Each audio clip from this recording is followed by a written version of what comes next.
शांति 26 February 2026 प्रातः मुरली बाबा कहते मीठे बच्चे एकमात्र सुखदाता बाबा को मने पकाओ। एही स्वल्प समय मध्यरे जोग बल जमा कर, तेबे शेष समय रे बहुत काम रे आसीबो। एकमात्र सुखदाता बाबा को मने पकाओ। एही स्वल्प समय मध्यरे जोग बल जमा कर, तेबे शेष समय रे बहुत काम रे आसीबो। प्रश्न, बेहद्र बैरागी संतान माने तुमर केउ स्मृति सर्वदा रहिबा उचित? बेहद्र बैरागी संतान माने तुमर केउ स्मृति सर्वदा रहिबा उचित? उत्तर, एहा आमर छी छी अर्थात पतित शरीर अटे। एहाकु छाड़ी घर को फेरी जीवाकु हेबो। एही स्मृति सदा सर्वदा रहिबा उचित। केवल बाबा एवं तांकर संपत्ति ही मने रहू, अन्य कौनसी कथा मने न पड़ू। एहा ही हेउछि बेहद्र वैराग्य। कर्म करी मध्य जोगरे रहिबार एभली पुरुषार्थ करिबाकु हेबो जाहा द्वारा पापर बोझ मुंड उपरु ओल्हाई जिवो। आत्मा तमो प्रधानरु सतो प्रधान होई जिवो। ओम शांति। बाबा पिलामानंकु प्रतिदिन बहुत सहज सहज कथा बुझाउछंती। एहा हेउछि ईश्वरीय पाठशाला। निश्चित भावरे गीतारे मध्य भगवान वाच कुहा जाइछि, समस्तंकर भगवान पिता जणे ही अटंती। समस्ते तो भगवान होई परिबे नाही। हाँ, समस्ते जणे पितांकर संतान होई परिबे। एकथा निश्चय बुद्धि रे आसीबा दरकार जे बाबा ही स्वर्ग नुआ दुनियार स्थापनकारी अटंती। से ही बाबांक ठारू आमको स्वर्गर संपत्ति निश्चित मिलिथिबो। भारत रे ही शिव जयंतीर गायन रहिछि, किंतु शिव जयंती किपरि हेउछि एकथा तो बाबा ही आसी बुझाउछंती। बाबा आसीथांती कल्पर संगम जुगरे पिलामानंकु पुनर्बार पतितरु पवित्र करिबा पई, अर्थात संपत्ति देबा पई। एही समय रे समस्तंकु रावणर अभिशाप मिलिछि, सेथिपई समस्ते दुखी अटंती। एबे कलिजुगी पुरुणा दुनिया रहिछि। एकथा सर्वदा मने रख जे आमे ब्रह्मा मुखवंशावली ब्राह्मण अटु। जे भी निजको ब्रह्मा कुमार कुमारी भाबुछंती सेमाने निश्चित एही कथा बुझिबा दरकार जे कल्प कल्प आमे ब्रह्मांक द्वारा बाबांक ठारू संपत्ति नेउछु। एते संतान तो आउ काहार होई परिबे नाही।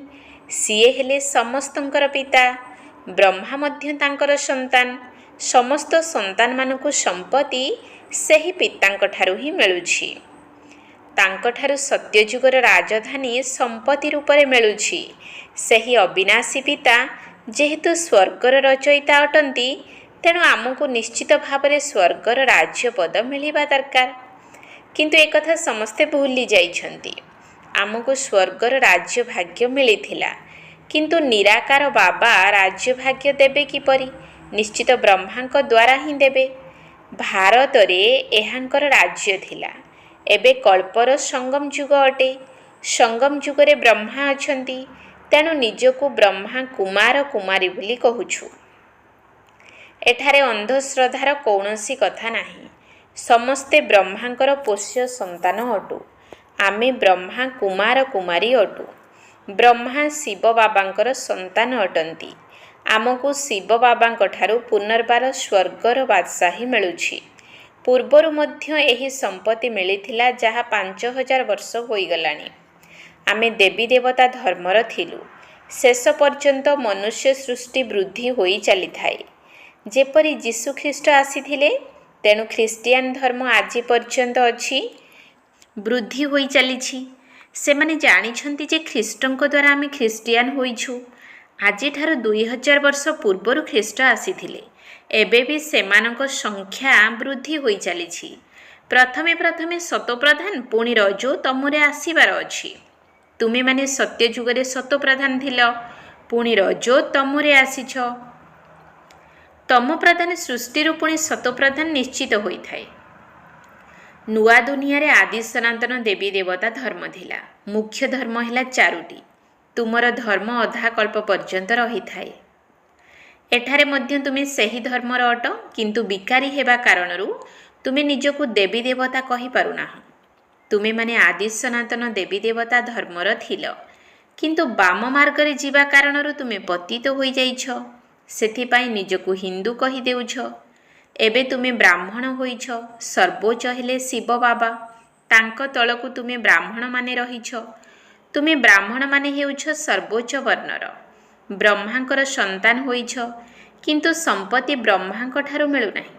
ଶିବ ବାବା ବ୍ରହ୍ମାଙ୍କ ଦ୍ୱାରା ସ୍ୱର୍ଗର ସ୍ଥାପନା କରୁଛନ୍ତି। ତୁମର ଆତ୍ମା ଏବେ ବାବାଙ୍କୁ ଜାଣିଯାଇଛି। ବାବା କହୁଛନ୍ତି ଯେ ମୋ ଦ୍ୱାରା ମୋତେ ଜାଣିଗଲେ ସାରା ସୃଷ୍ଟିଚକ୍ରର ଆଦି ମଧ୍ୟ ଅନ୍ତର ଜ୍ଞାନ ବୁଝିଯିବେ। ଏହି ଜ୍ଞାନ ମୋ ନିକଟରେ ହିଁ ଅଛି। ମୁଁ ଜ୍ଞାନର ସାଗର, ଆନନ୍ଦର ସାଗର, ପବିତ୍ରତାର ସାଗର ଅଟେ। 21 ଜନ୍ମ ତୁମେ ପବିତ୍ର ହେଉଛ, ପୁଣି ବିଷୟ ସାଗରରେ ପଡ଼ିଯାଉଛ।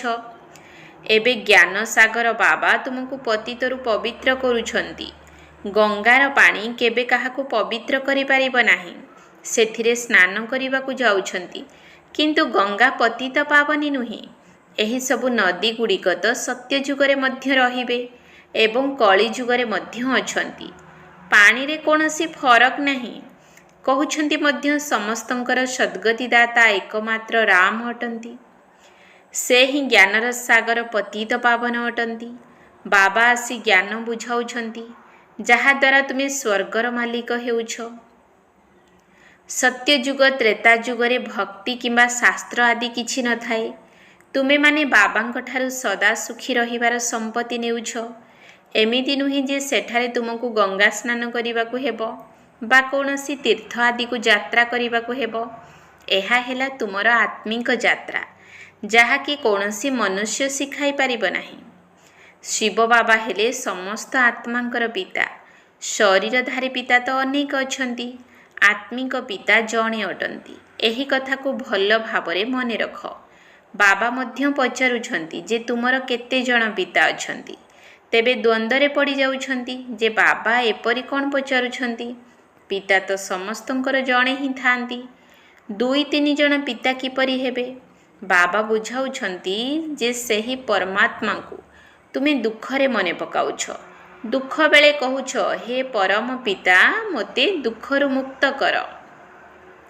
ତେଣୁ 2 ଜଣ ପିତା ହେଲେ ନା, ଜଣେ ଲୌକିକ ପିତା, ଅନ୍ୟ ଜଣେ ହେଲେ ପାରଲୌକିକ ପିତା, ଯାହାଙ୍କର ମହିମା ମଧ୍ୟ ଗାନ କରୁଛନ୍ତି ଯେ ତୁମ ମାତ ପିତା ହମ୍ ବାଲକ ତେରେ, ତୁମ୍ହାରି କୃପା ସେ ସୁଖ ଘନେରେ। ଲୌକିକ ମା ବାପାଙ୍କ ଠାରୁ ଅସରନ୍ତି ସୁଖ ମିଳିନଥାଏ। ଯେତେବେଳେ ଦୁଃଖ ପଡ଼ିଥାଏ, ତେବେ ସେହି ପାରଲୌକିକ ପିତାଙ୍କୁ ସ୍ମରଣ କରିଥାନ୍ତି। ଏହି ବାବା ହିଁ ଏହିଭଳି ପ୍ରଶ୍ନ ପଚାରିଥାନ୍ତି। ଆଉ କେହି ତ ଏଭଳି ପ୍ରଶ୍ନ ପଚାରି ପାରିବେ ନାହିଁ। ଭକ୍ତି ମାର୍ଗରେ ତୁମେ କହୁଥିଲ, ବାବା, ଯେତେବେଳେ ଆପଣ ଆସିବେ ସେତେବେଳେ ଆପଣଙ୍କ ବ୍ୟତୀତ ଆଉ କାହାଠାରୁ କିଛି ଶୁଣିବି ନାହିଁ। ଆଉ ସମସ୍ତେ ତ ଦୁଃଖ ଦେଉଛନ୍ତି, ଆପଣ ହିଁ ସୁଖଦାତା ଅଟନ୍ତି। ତେଣୁ ବାବା ଆସି ମନେ ପକାଇ ଦେଉଛନ୍ତି ଯେ ତୁମେ କ'ଣ କ'ଣ ସବୁ କହିଥିଲ। ତୁମେ ଜାଣିଛ ଯେ ତୁମେମାନେ ହିଁ ବ୍ରହ୍ମା କୁମାର କୁମାରୀ ବୋଲାଉଛ। ମନୁଷ୍ୟଙ୍କର ବୁଦ୍ଧି ଏଭଳି ପଥର ସଦୃଶ ଅଟେ, ଯାହାକି ଏକଥା ମଧ୍ୟ ବୁଝିପାରୁନାହାନ୍ତି ଯେ ବିକେ ଅର୍ଥାତ୍ ବ୍ରହ୍ମା କୁମାର କୁମାରୀ କାହିଁକି କୁହାଯାଉଛି। ମମ୍ମା ବାବା କିଏ? ଇଏ କୌଣସି ସାଧୁ ସନ୍ଥ ତ ନୁହନ୍ତି। ସାଧୁ ଅଥବା ସନ୍ନ୍ୟାସୀଙ୍କୁ ଗୁରୁ କୁହାଯିବ, କିନ୍ତୁ ମାତା ପିତା ତ କୁହାଯିବ ନାହିଁ। ଏହି ପିତା ତ ଆସି ଦୈବୀ ଧର୍ମର ରାଜ୍ୟ ସ୍ଥାପନା କରୁଛନ୍ତି, ଯେଉଁଠି ଏହି ଲକ୍ଷ୍ମୀ ନାରାୟଣ ରାଜା ରାଣୀ ହୋଇ ରାଜ୍ୟ କରୁଥିଲେ। ପ୍ରଥମେ ପବିତ୍ର ଥିଲେ, ତାପରେ ଅପବିତ୍ର ହୋଇଯାଇଛନ୍ତି। ଯେଉଁମାନେ ପୂଜ୍ୟ ଥିଲେ ସେମାନେ ହିଁ ପୁଣି 84 ଜନ୍ମ ନେଉଛନ୍ତି। ପ୍ରଥମେ ବେହଦ ବାବାଙ୍କ ଠାରୁ 21 ଜନ୍ମ ପାଇଁ ସୁଖର ସମ୍ପତ୍ତି ମିଳିଥାଏ। କୁହାଯାଏ, କୁମାରୀ ସିଏ ଯିଏ 21 କୁଳର ଉଦ୍ଧାର କରେ। ଏହା ତୁମମାନଙ୍କର ଗାୟନ ଅଟେ। ତୁମେ କୁମାରୀ ଅଟ, ଗୃହସ୍ଥୀ ନୁହଁ। ଯଦିଓ ବୟସ୍କ ଅଟ, ତଥାପି ମରଯିବା ଜନ୍ମ ନେଇ ସମସ୍ତେ ବାବାଙ୍କର କୁମାର କୁମାରୀ ହୋଇଛ। ପ୍ରଜାପିତା ବ୍ରହ୍ମାଙ୍କର ଢେର ସନ୍ତାନ ଅଛନ୍ତି, ଆହୁରି ବୃଦ୍ଧି ହୋଇ ଚାଲିବେ। ତାପରେ ଏମାନେ ସମସ୍ତେ ଦେବତା ହେବେ। ଏହା ଶିବ ବାବାଙ୍କର ଯଜ୍ଞ ଅଟେ। ଏହାକୁ କୁହାଯାଉଛି ରାଜସ୍ୱ ଯଜ୍ଞ, ସ୍ୱରାଜ୍ୟ ପାଇବାର ଯଜ୍ଞ। ଆତ୍ମାମାନଙ୍କୁ ବାବାଙ୍କ ଠାରୁ ସ୍ୱର୍ଗରେ ରାଜତ୍ୱ କରିବାର ସମ୍ପତ୍ତି ମିଳୁଛି। ଏହି ରାଜସ୍ୱ ଅଶ୍ୱମେଧ ଜ୍ଞାନ ଯଜ୍ଞରେ କ'ଣ କରିବାକୁ ହେବ? ଶରୀର ସହିତ ଯାହା କିଛି ଅଛି ସେ ସବୁକୁ ସମର୍ପଣ କରିବାକୁ ହେବ, ଅର୍ଥାତ୍ ସ୍ୱାହା କରିବାକୁ ହେବ। ଏହି ଯଜ୍ଞରୁ ତୁମେମାନେ ପୁନର୍ବାର ନିଜର ରାଜ୍ୟ ପ୍ରାପ୍ତି କରିବ। ବାବା ମନେ ପକାଇ ଦେଉଛନ୍ତି ଯେ ଭକ୍ତି ମାର୍ଗରେ ତୁମେ ଗାୟନ କରୁଥିଲ, ହେ ବାବା, ଆପଣ ଯେତେବେଳେ ଆସିବେ ସେତେବେଳେ ମୁଁ ତୁମ ନିକଟରେ ନିଜକୁ ସମର୍ପଣ କରିଦେବି ବା ଉତ୍ସର୍ଗ କରିଦେବି। ବର୍ତ୍ତମାନ ତୁମେ ସମସ୍ତେ ନିଜକୁ ବ୍ରହ୍ମା କୁମାର କୁମାରୀ ତ ଭାବୁଛ। ଘର ଗୃହସ୍ଥରେ ରହି ମଧ୍ୟ ପଦ୍ମଫୁଲ ଭଳି ପବିତ୍ର ରହିବାକୁ ହେବ। ସଦାସର୍ବଦା ନିଜକୁ ଆତ୍ମା ମନେ କର। ଆମେ ବାବାଙ୍କର ସନ୍ତାନ, ତୁମେ ଆତ୍ମାମାନେ ପ୍ରେମିକା ଅଟ। ବାବା କହୁଛନ୍ତି ମୁଁ ହିଁ ଏକମାତ୍ର ପ୍ରେମିକ ଅଟେ। ତୁମେମାନେ ମୋତେ ଡାକି ଆସିଛ, ଯାହାଙ୍କୁ ପରମ ପିତା ପରମାତ୍ମା କୁହାଯାଉଛି, ଯିଏକି ନିରାକାର ଅଟନ୍ତି। ତୁମେମାନେ ତାଙ୍କର ଅଧାକଳ୍ପର ପ୍ରେମିକା ଅଟ। ଆତ୍ମା ମଧ୍ୟ ନିରାକାର ଅଟେ, ଯିଏକି ଏହି ଶରୀର ଦ୍ୱାରା ଅଭିନୟ କରୁଛି। ଭକ୍ତି ମାର୍ଗରେ ମଧ୍ୟ ତୁମକୁ ଅଭିନୟ କରିବାର ଅଛି। ଭକ୍ତିକୁ ହିଁ ରାତ୍ରି କୁହାଯାଏ। ରାତ୍ରିର ଅନ୍ଧକାର ମଧ୍ୟରେ ମନୁଷ୍ୟ ଧକ୍କା ଖାଇଥାନ୍ତି। ଦ୍ୱାପର ଯୁଗରୁ ଆରମ୍ଭ କରି ଆଜି ପର୍ଯ୍ୟନ୍ତ ତୁମେମାନେ ଧକ୍କା ଖାଇ ଖାଇ ଆସିଛ। ବର୍ତ୍ତମାନ ସମୟରେ ତୁମେମାନେ ମହା ଦୁଃଖୀ ହୋଇଯାଇଛ। ଏବେ ପୁରୁଣା ଦୁନିଆର ଶେଷ ସମୟ ଅଟେ। ଏହି ଟଙ୍କା ପଇସା ଆଦି ସବୁକିଛି ମାଟିରେ ମିଶିଯିବ। ଯଦିଓ କେହି କୋଟିପତି ଅଛନ୍ତି, ରାଜା ଅଟନ୍ତି, କିନ୍ତୁ ତାଙ୍କର ସନ୍ତାନ ଜନ୍ମ ହେବା ମାତ୍ରକେ ଭାବିବେ ଯେ ଏହି ଧନ ମୋର ସନ୍ତାନ ପାଇଁ ଅଟେ, ମୋର ପୁଅ ନାତିମାନେ ଭୋଗ କରିବେ। ବାବା କହୁଛନ୍ତି କେହି କିଛି ବି ଭୋଗ କରିପାରିବେ ନାହିଁ, କାରଣ ଏହି ଦୁନିଆ ହିଁ ବିନାଶ ହେବାକୁ ଯାଉଛି। ବାକି ଆଉ ଅଳ୍ପ ସମୟ ରହିଛି। ବହୁତ ପ୍ରକାରର ବିଘ୍ନ ଆସିବ। ନିଜ ନିଜ ମଧ୍ୟରେ ଲଢ଼େଇ କରିବେ। ଶେଷ ସମୟରେ ଏଭଳି ଲଢ଼ିବେ ଯାହାଦ୍ୱାରା ରକ୍ତର ନଦୀ ବହିବ। ତୁମର ତ କାହା ସହିତ ଲଢ଼େଇ ଝଗଡ଼ା କରିବାର ନାହିଁ। ତୁମେମାନେ ଯୋଗଯୁକ୍ତ ହୋଇ ରହୁଛ।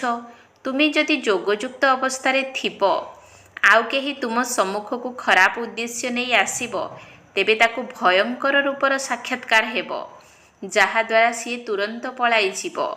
ତୁମେ ଶିବ ବାବାଙ୍କ ସହ ଯୋଗଯୁକ୍ତ ହେବା ଦ୍ୱାରା ସିଏ ଚାଲିଯିବ। ଯେଉଁମାନେ ମଜବୁତ ସନ୍ତାନ ଅଟନ୍ତି, ସେମାନେ ଏହି ପୁରୁଷାର୍ଥରେ ସର୍ବଦା ରହୁଛନ୍ତି ଯେ ମୋର ତ କେବଳ ଏକମାତ୍ର ଶିବ ବାବା, ଅନ୍ୟ କେହି ନୁହନ୍ତି। ତେବେ ବାବା ବୁଝାଉଛନ୍ତି ଯେ ହାତେ କାମ ହୃଦେ ରାମ। ପିଲାମାନଙ୍କୁ ନିଜର ଘର ଗୃହସ୍ଥ ମଧ୍ୟ ସମ୍ଭାଳିବାକୁ ହେବ। କିନ୍ତୁ ତୁମେ ଆତ୍ମାମାନେ ଯଦି ଗୃହସ୍ଥ ବ୍ୟବହାରରେ ରହି ମଧ୍ୟ ବାବାଙ୍କୁ ମନେ ପକାଇବ, ତେବେ ପାପର ବୋଝରୁ ମୁକ୍ତ ହୋଇଯିବ। କେବଳ ମୋତେ ମନେ ପକାଅ, ତେବେ ତୁମେ ତମ ପ୍ରଧାନରୁ ସତ ପ୍ରଧାନ ହୋଇଯିବ, କିନ୍ତୁ ପୁରୁଷାର୍ଥର କ୍ରମ ଅନୁସାରେ। ତାପରେ ତୁମେ ସମସ୍ତେ ଏହି ଶରୀରକୁ ତ୍ୟାଗ କରି ଚାଲିଯିବ। ବାବା ସମସ୍ତ ଆତ୍ମାଙ୍କୁ ମଶା ସଦୃଶ ସାଥିରେ ନେଇଯିବେ। ବାକି ସାରା ଦୁନିଆର ଆତ୍ମାଙ୍କୁ ଦଣ୍ଡ ଭୋଗ କରିବାକୁ ହେବ। କେବଳ ଭାରତରେ ହିଁ ଅଳ୍ପ ମନୁଷ୍ୟ ରହିବେ। ସେଥିପାଇଁ ଏହି ମହାଭାରତ ଲଢ଼େଇ ଲାଗିବାକୁ ଯାଉଛି। ଏଠାରେ ତ ପିଲାମାନଙ୍କର ବହୁତ ବୃଦ୍ଧି ହେବ। ପ୍ରଦର୍ଶନୀ, ପ୍ରୋଜେକ୍ଟର ଇତ୍ୟାଦି ଦ୍ୱାରା କେତେ ମନୁଷ୍ୟ ଶୁଣୁଛନ୍ତି। ସେମାନେ ସମସ୍ତେ ପ୍ରଜା ହୋଇ ଆସିବେ। ରାଜା ତ ଜଣେ ହେବେ, ବାକି ସମସ୍ତେ ପ୍ରଜା ହେବେ। ମନ୍ତ୍ରୀ ଯଦି ମଧ୍ୟ ପ୍ରଜାଙ୍କର ତାଲିକାରେ ଆସିଯାଉଛି। ପ୍ରଜା ତ ଢେର ଥାନ୍ତି। ଗୋଟିଏ ରାଜାର ଲକ୍ଷ ଲକ୍ଷ ସଂଖ୍ୟାରେ ପ୍ରଜା ଥାନ୍ତି। ତେବେ ରାଜା ରାଣୀ ହେବା ପାଇଁ ମେହନତ କରିବାକୁ ହେବ ନା। ବାବା କହୁଛନ୍ତି ସବୁ କିଛି କରି ନିରନ୍ତର ମୋତେ ମନେ ପକାଅ। ଯେପରି ପ୍ରେମିକା ପ୍ରେମିକ ଥାନ୍ତି, ସେମାନଙ୍କର ଶାରୀରିକ ପ୍ରେମ ରହିଥାଏ। ତୁମେ ପିଲାମାନେ ବର୍ତ୍ତମାନ ସମୟରେ ପରମାତ୍ମାଙ୍କର ପ୍ରେମିକା ଅଟ। ତୁମର ପ୍ରେମିକ ଆସିଯାଇଛନ୍ତି, ତୁମକୁ ପାଠ ପଢ଼ାଉଛନ୍ତି। ପାଠ ପଢ଼ି ପଢ଼ି ତୁମେ ଦେବତା ହୋଇଯିବ। ବାବାଙ୍କୁ ମନେ ପକାଇବା ଦ୍ୱାରା ତୁମର ବିକର୍ମ ବିନାଶ ହେବ ଏବଂ ତୁମେ ସର୍ବଦା ନିରୋଗୀ ମଧ୍ୟ ହୋଇଯିବ। ପୁଣି 84 ଜନ୍ମର ଚକ୍ରକୁ ମଧ୍ୟ ମନେ ରଖିବାକୁ ହେବ। ସତ୍ୟଯୁଗରେ ଏତେ ଜନ୍ମ, ତ୍ରେତାରେ ଏତେ ଜନ୍ମ। ଆମେ ଦେବୀ ଦେବତା ଧର୍ମର ଆତ୍ମା ହିଁ ସମ୍ପୂର୍ଣ୍ଣ 84 ଜନ୍ମର ଚକ୍ର ଲଗାଇଛୁ। ଆଗକୁ ଗଲେ ତୁମମାନଙ୍କର ସଂଖ୍ୟା ବହୁତ ବୃଦ୍ଧି ହୋଇଯିବ।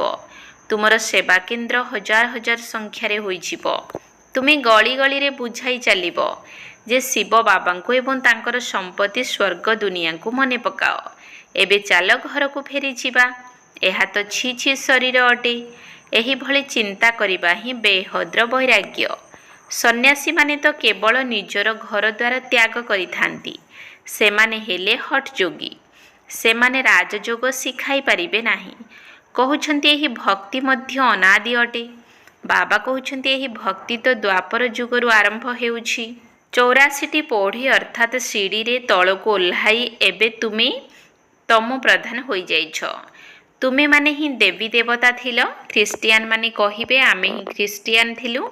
ତୁମେ ଜାଣିଛ ଆମେ ସତ୍ୟ ଯୁଗରେ ଥିଲେ।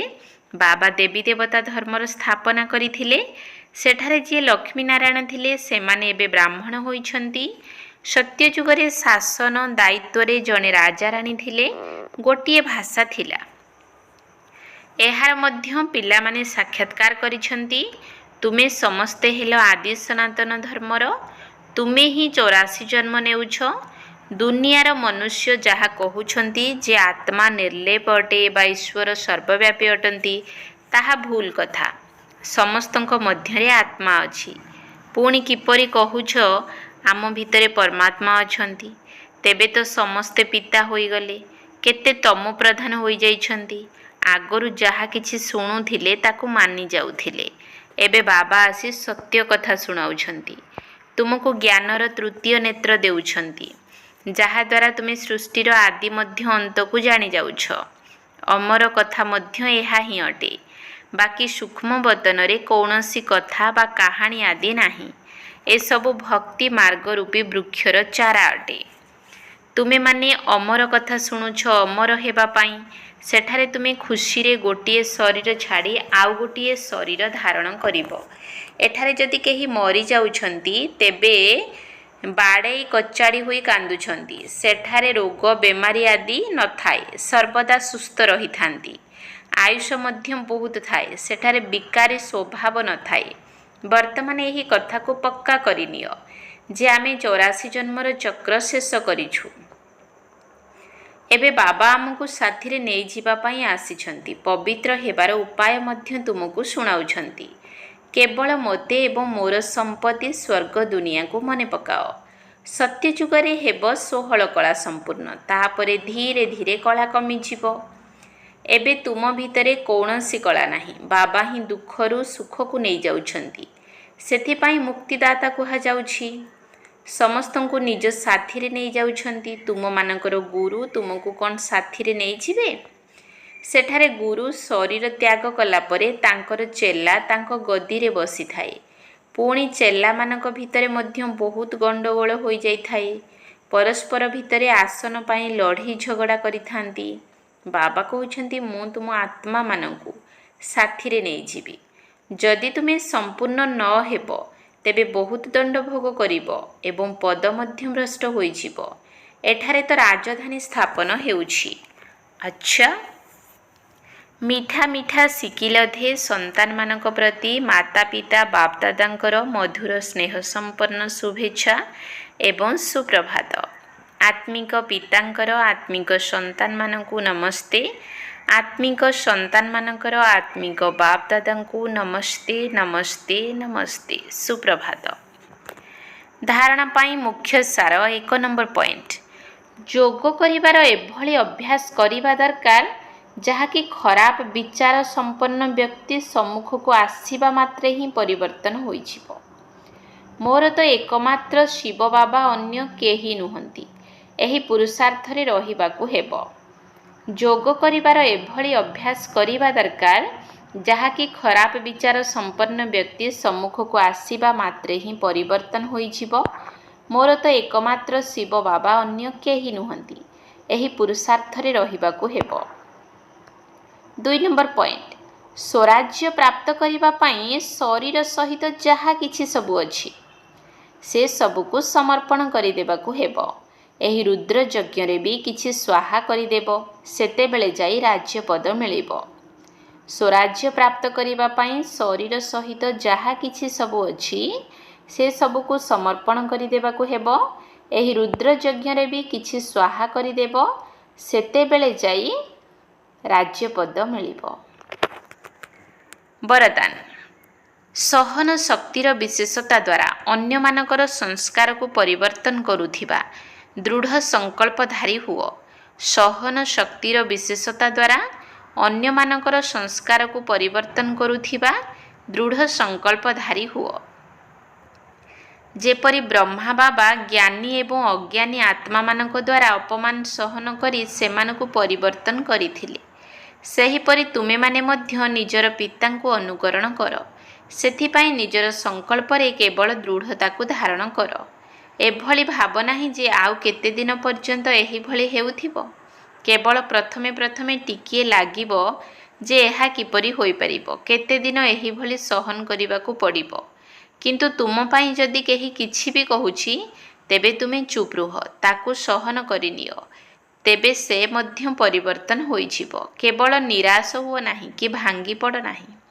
ସ୍ଲୋଗାନ। ସଙ୍ଗମ ଯୁଗରେ ସହନ କରିନେବା, ନଇଁ ପଡ଼ିବା, ଏହା ହିଁ ସବୁଠାରୁ ବଡ଼ ମହାନତା ଅଟେ। ସଙ୍ଗମ ଯୁଗରେ ସହନ କରିନେବା, ନଇଁ ପଡ଼ିବା, ଏହା ହିଁ ସବୁଠାରୁ ବଡ଼ ମହାନତା ଅଟେ। ଅବ୍ୟକ୍ତ ଇଶାରା। ଏକତା ଏବଂ ବିଶ୍ୱାସର ବିଶେଷତା ଦ୍ୱାରା ସଫଳତା ସମ୍ପନ୍ନ ହୁଅ। ବାପ ଦାଦା ଚାହୁଁଛନ୍ତି ଯେ ପିଲାମାନଙ୍କର ପ୍ରଥମେ ସାଥୀମାନଙ୍କ ଭିତରେ, ସେବାରେ ଏବଂ ବାୟୁମଣ୍ଡଳରେ ବା ବାତାବରଣରେ ଏକତା ରହୁ। ତାପରେ ଏକ ବଳ, ଏକ ଭରସା ଏବଂ ଏକ ମତ ରହୁ, ତେବେ ଯାଇ ସେବାରେ ସଫଳତା ମିଳିପାରିବ। ଯେପରି ନଡ଼ିଆ ଭାଙ୍ଗି ବା ରିବନ କାଟି ଉଦ୍ଘାଟନ କରୁଛ, ସେହିପରି ଏକ ମତ, ଏକ ବଳ, ଏକ ଭରସା ଏବଂ ଏକତାର ରିବନ କାଟ। ତାପରେ ସମସ୍ତଙ୍କର ସନ୍ତୁଷ୍ଟତା ଏବଂ ପ୍ରସନ୍ନତାର ନଡ଼ିଆ ଭାଙ୍ଗ। ଏହି ପାଣିକୁ ସେବା ରୂପକ ଧରଣୀରେ ଢାଳି ଦେଖ, ସଫଳତା କିପରି ମିଳୁଛି। ଓମ୍ ଶାନ୍ତି।